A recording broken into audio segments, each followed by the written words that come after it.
In his 1914 poem, Robert Frost notes, "The only way out is through." There are a number of times in our lives where we've had to make the tough decision of fight or flight.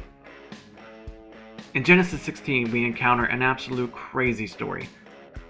It is of Sarah ordering her slave, Hagar the Egyptian, to not only sleep with her husband Abraham, but to get pregnant, then give birth to a child that Sarah would then take as her own. Hagar does as she is ordered, going to Abraham and getting pregnant. Afterwards, Sarah is so full of contempt, she treats Hagar even worse than before. Hagar finally has enough and runs away. But as Hagar is making her escape, the angel of the Lord says to her, "Return to your mistress and submit to her authority." Then he added, "I will give you more descendants than you can count."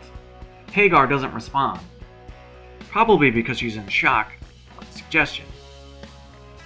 So the angel continues, "You are now pregnant and will give birth to a son. You are to name him Ishmael, which means God hears. For the Lord has heard your cry of distress. This son of yours will be a wild man, as untamed as a wild donkey. He will raise his fist against everyone, and everyone will be against him. Yes, he will live in open hostility against all his relatives." Can you believe this? She was sent back. Oh. This is God we're talking about, the grand architect of the universe, the creator of all things big and small. God could have easily transported Hagar to anywhere in the world, given her riches, completely changed her life, with seemingly a snap of the proverbial fingers. But fun fact, no. God didn't deliver her. God didn't make a miracle. God didn't relieve her of the situation.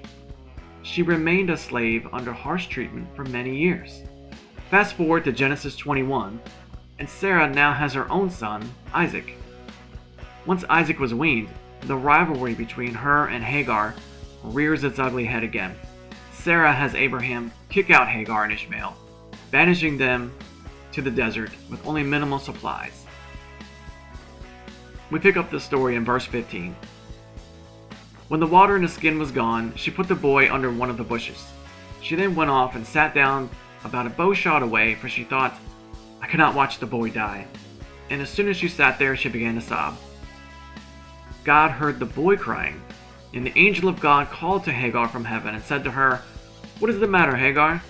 Do not be afraid. God has heard the boy crying as he lies there. Lift up the boy and take him by the hand, for I will make him into a great nation." Hagar had not wanted to see the death of her son, and raises her voice crying. Yet it is the sound of the child God hears. And again, God encourages her, giving her hope in what seems like a hopeless situation. God was with the boy as he grew up. He lived in the desert and became an archer. While he was living in the desert of Paran, his mother got him a wife from Egypt. At the end of the story, Hagar is no longer a slave, but is the opposite of everything we knew about her when we first met her. She is a strong, independent woman, in no small part due to the hardship she has endured at the hands of Sarah. There are times in our lives when we are stuck in a bad place, where our lives are not going as well as we would have liked. This story is one of hope in a miserable situation. Hagar became the resilient and liberated woman we meet at the end by going through the ordeal instead of running away from it. We too often gain the strength we need in life by going through difficulties instead of running away from them. Are you heading out or through?